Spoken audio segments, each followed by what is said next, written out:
You've got courage to lead.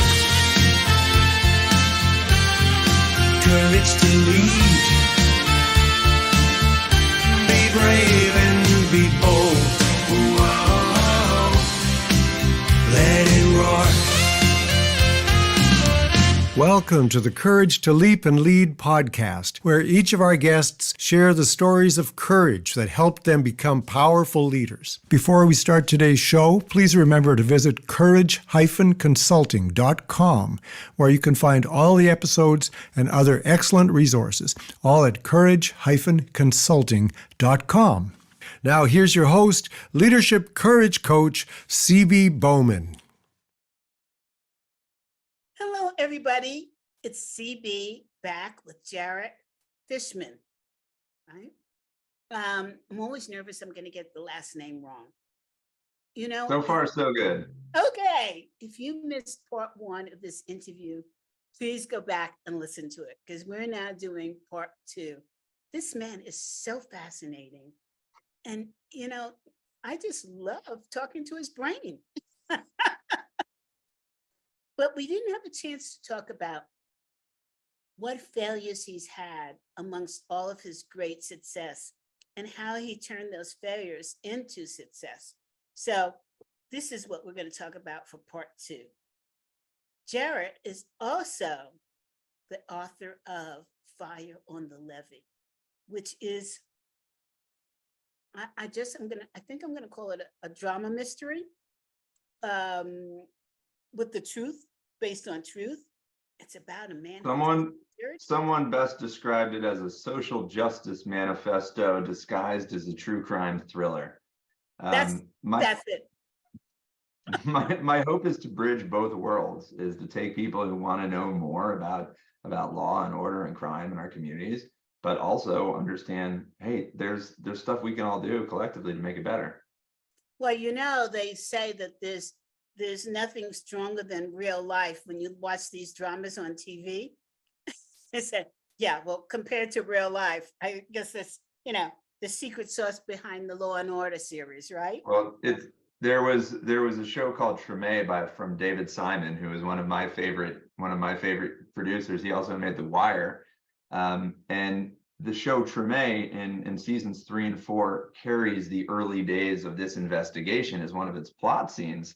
And I was down in New Orleans watching this, and with all due respect to David Simon, who I admire greatly, reality was way more interesting than the fictionalized version. I think that's why we've gotten so much into reality TV. And a lot of what we watch, we don't consider to be reality TV, but it is, you know? So, okay, let's get to this. Tell us about something that other people would have considered to be a failure in your life. See, I was thinking it from the other way. Something that everyone thought was a success that I deemed a failure. Okay, we can work it that way too. I think it was probably the biggest victory of my career. Felt like one of my biggest failures, because all of a while in life I'd been working towards this thing, which was to do this case that would bring justice, and that I would do it in a very particular way. And there we were, we had done this thing. We convicted a police officer for the murder of a man who was running away. And as I stood there, I just remember thinking, like, so what? Like, what is going to happen next?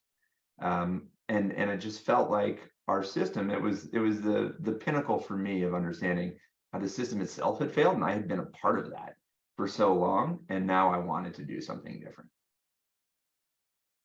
So the fact that you were a prosecutor and you wanted to do something different, that's really... No, I mean, it was more fundamental than that. It's understanding one's place in the worlds that we reside, right? Systems are all about interactions between humans, and we can use those interactions to produce a positive outcome, or we can use those interactions to produce negative outcomes. And I think I reached that point where I was realizing that the way we were doing and what it took to succeed inside an adversarial system, which is to attack, which is to bring people down. And for me, that wasn't how I wanted to operate. That was a failure to have achieved success in my career. and have not what I want to show for it. Because what I would like to show for it is I somehow contributed to making the world a better place, that the world is a little bit better because of what I have done. And I think realizing that one's role is limited at that point and making a real change, that's pretty huge. Because I think so much of what we do in life, really what we consider failures, is just because we have a limited worldview. We're operating in the world with limited information. It's affected by the people that we surround ourselves. It's affected by the entertainment we watch or the news that we read. And we are inherently limited. And I think so many of my failures were really just, I was operating on way too narrow of a worldview, and that there was actually more that we could do if we thought about some of these problems. Like and so from that point on, my goal was to see, all right, how many worldviews can I meet over the course of my lifetime? Because in each and every one, whether or not you're talking about post-apocalyptic New Orleans and the way that those people are responding to dairy farmers in the country and the way they confront their problems every day. Everyone has very different worldviews, and the more that we can use to open our minds, the better we'll all be.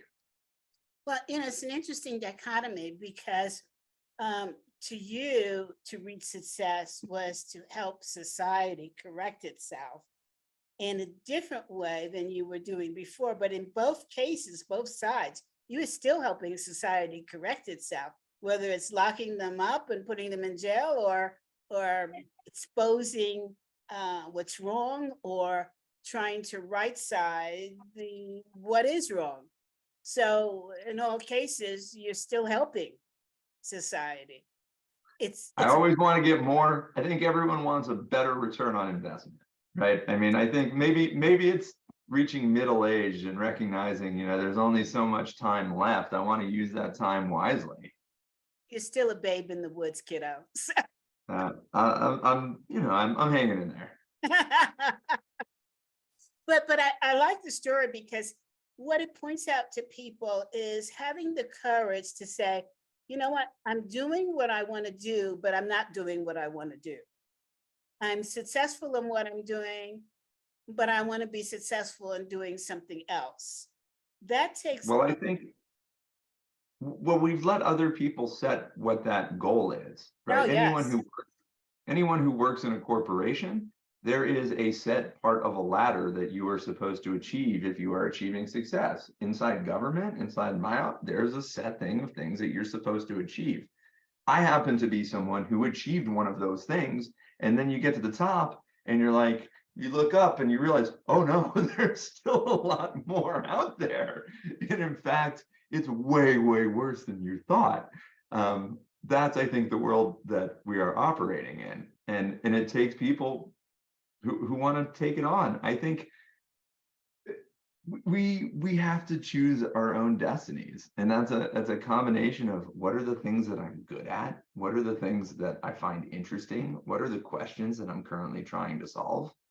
If I look at my career trajectory, I chose jobs because every one of them allowed me to try to answer a question that I thought was interesting and get paid for it. I mean, this isn't altruism. I got paid for my labor.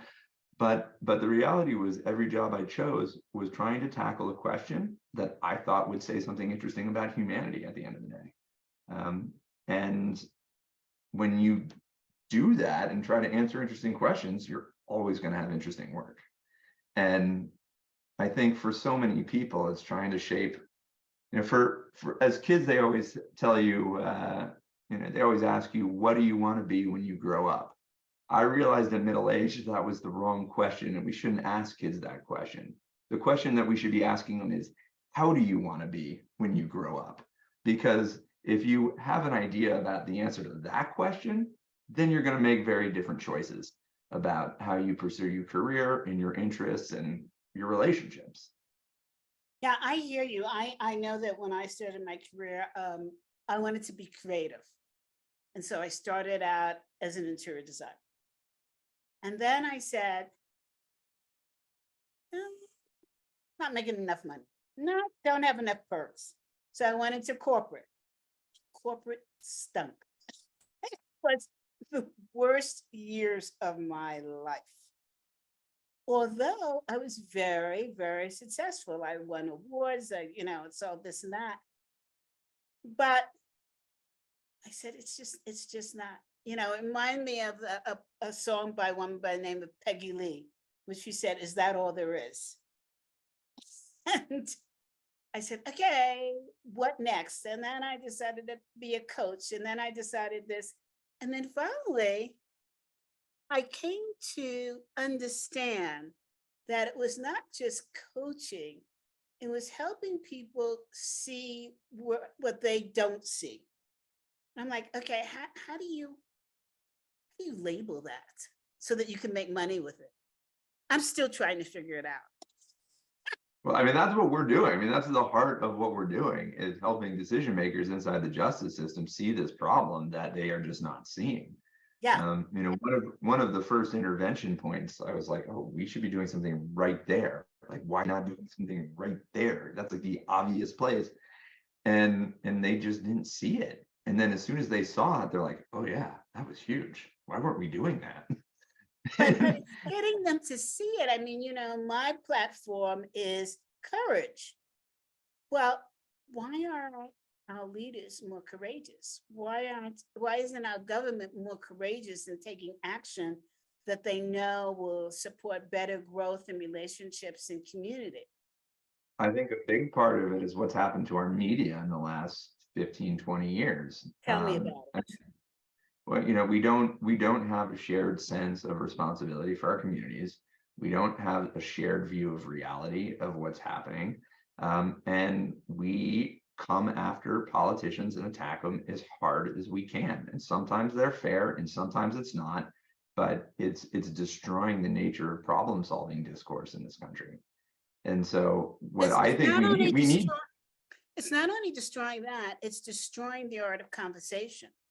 So this For sure. idea of cancel culture, where you can't say anything that anyone will disagree with, or you automatically are erased off the board of life. To me, that has created, it's been the anti-courage. And Yeah. the same thing in your world. Well, we love the idea of change, but if we change it, what if we don't succeed, and what will people say, and how will they evaluate, and what will happen on Facebook and Twitter? Well, even more importantly, I mean, if you look at the way a lot of very reasonable reforms have been dislodged around the country, there's an amazing amount of work in DC to rewrite their criminal code that was incredibly thoughtful. And it got dislodged with one misconception about one provision of the whole thing. And we see that kind of attack because fear is a very effective way to change people's mind. And the more punitive, more policing, more let's arm ourselves to enforce the rule of law, the more that you go down that track, it actually destabilizes the community. Everyone wants to live in a world that is safe and healthy, right? Everyone wants that for our families. And we all agree that in order to have that world, there has to be some degree of rules to keep that society in place. That's why people like laws and rules and things like that. But the reality is, if you live in a place where those rules are deemed legitimate, you're able to have people follow the rules without an amazing amount of force, right? You don't need large policing systems because people believe that the rules as they apply are fair and are being implemented effectively. Well, the less and less trust people have in that system, the more and more force you have to use in order to make it function. Except for the more and more force you use, the less and less trust you have, and the less legitimate that system seems. What's happening, in my opinion, is we continue to spiral downward. And someone has to stop the spiraling in order to flip it back in the other direction. After COVID, there were a lot of leaders that were saying, oh, I want to be authentic. I want to build alliance. And they would go off on a tangent. I had a client say to me, well, we have rewritten our values for our company. And I said, this is terrific. What do they talk about? They talk about inclusion. They talk about alliance. And it just a long list of words. And I said, what are you doing about trust? I said, because you can't get to where you want to go to unless people trust. And they said, is that our missing piece? Yes, it's a major missing piece. Because without trust, people don't hear. They don't feel. So where are you going to go in creating alliance? Let's just look at Where do I go? No, Where in do general. I? Well, I mean, someone wants to solve a problem. Like, I think there's like two types of people out there in the world. There are the problem solvers, and then there are the not problem solvers. Yes. I think the key is to go and find who are those other problem solvers, because, you know, more and more people are realizing that we're operating in a super complex world. And if you want to reform the justice, if you want to take a data informed approach to reforming, let's say, criminal justice, like I do, well, those are two very different skill sets that historically have not come together at all. The data sciences, the people who can do the engineering and the coding and the back end computer stuff, and the lawyers who understand the way the system is currently structured and set up. In order to use this process, you have to have both people coming together. And right now, we just don't do that. And so a big part of what we do is we help the lawyers understand how to work with the data scientists. We help the lawyers understand about coaching for decision making. We help different people broaden their toolbox, because the reality is all of them also have limited worldviews. And the more and more we can begin to understand, oh, it's actually better for me as a leader to have access to different information that I didn't normally have access to. It's like, honestly, I don't understand control and command and control leaders, because to me, that is the most stressful way to run an organization, because that presumes that you're going to get it right every time, that you alone can get it right every single time, which, I mean, I know a lot about probability, and that just isn't the way the world works. The reality is we get it wrong plenty. And so, but what a better way to have decision making when I can have someone who is running the numbers. I've got another person who's studying the communications. I've got one person who knows how the system works in reality. And then I've got the one person who's really good at making everyone have good relationships. Like, we need all of that.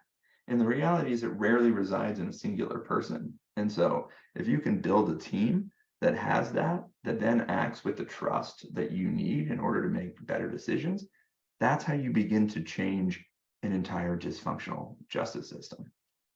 But you have to have the courage to build that team, to allow for differences, to hear differences, and to accept them. So, you know, I want to ask you, you told us one thing about failure, but it really wasn't failure. I want to know, come on now, I want to know, what did you really fail at? And what'd you do about it? Give us the 411 now. What was my biggest failure? It's, you know, I think of a lot of little failures. One of the things that I think I did early on was I had made small risks. And so, you know, when you fail at a smaller risk, it doesn't really feel like failing if the goal is like, how do I do it better?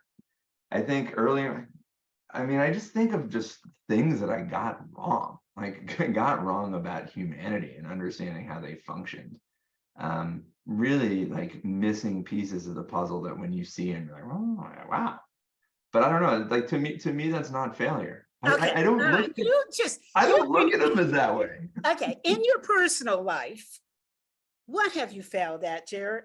Oh, I don't talk about my failures in my personal life, which are plenty. You're not playing the game correctly now. No, no, no. I'm out on that one, CB. All right, how can I reword this? How about as a young man, which you are, what do you wish, besides your career that you talked about, that you could have done differently? Back then, Mm-hmm. you're talking back in my, I mean, I think one of the hardest parts of doing this job and traveling around the country was that meant that when I left my kids, I left my wife, I left a whole world that, as we all know, it's difficult. It's difficult raising a family. And so I think there were definite moments where there was that tension between career and family. And there's been moments in my career where it's broken one way to the detriment of the other. And there's been ways that it's broken the other direction. I think when I look back at failures, it's, it's the moments where it broke away from family. I think that is, it's hard not to look back at those times with longevity and say, the hurt to family when we prioritize our work is pretty profound. Even when that work is super, super important. And I think that's the tension. I never believed that work wasn't important. I believed it was super important. Read the book. You can tell me if you think it's important too.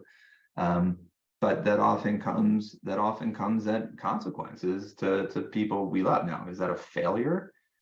I think it's a time when the alignment didn't work out in the direction that I would have hoped for. And you try to correct for that over life.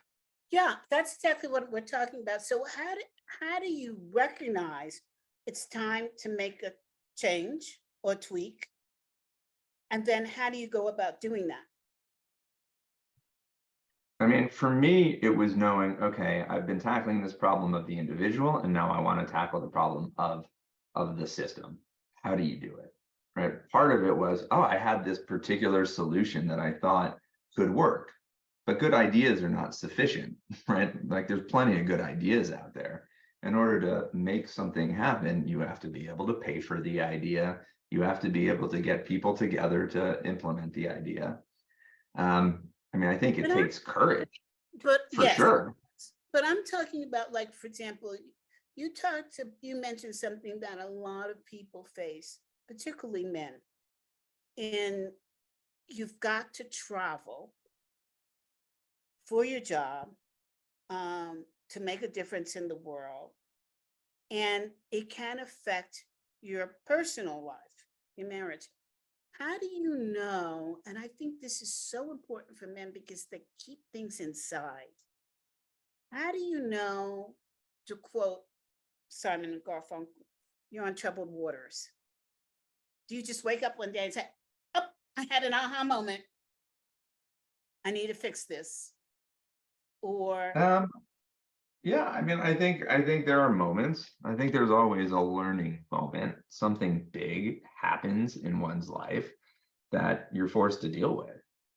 That's usually what happens, is something major happens in your life that the current, the status quo doesn't allow you to address. And so you have to change the status quo by virtue of this new thing that happened. And it could be trauma, it could be the loss of a family member, it could be the loss of a parent. It could be problems at a school, it could be a health issue, it could be someone losing their job. For people involved with the criminal justice system, it could be someone in your family being incarcerated. Like, these are moments often where you're like, there's that moment of truth. And for my wife and I, it was the birth of our second daughter. There was a moment of truth where we were having another child, and it was clear that the way I had been living my work life for the first 6 years wasn't going to be sustainable for the next 6 years. How many children do you have? I have 2 daughters. Okay, so we know the story about daughters and dads. Dads are in the palm of the hand of the daughters. Maybe. Yeah, okay, that's the reaction most men give. Yeah, maybe, yes. So, giving advice to other men who find themselves in a similar choice. First of all, what would you say to them to really pay attention to? And then second, what would you say to them to do? And I think this is, we've been laughing a lot and we've covered a lot of serious things, but I believe that men have heart attacks because they don't say anything. They keep it all in.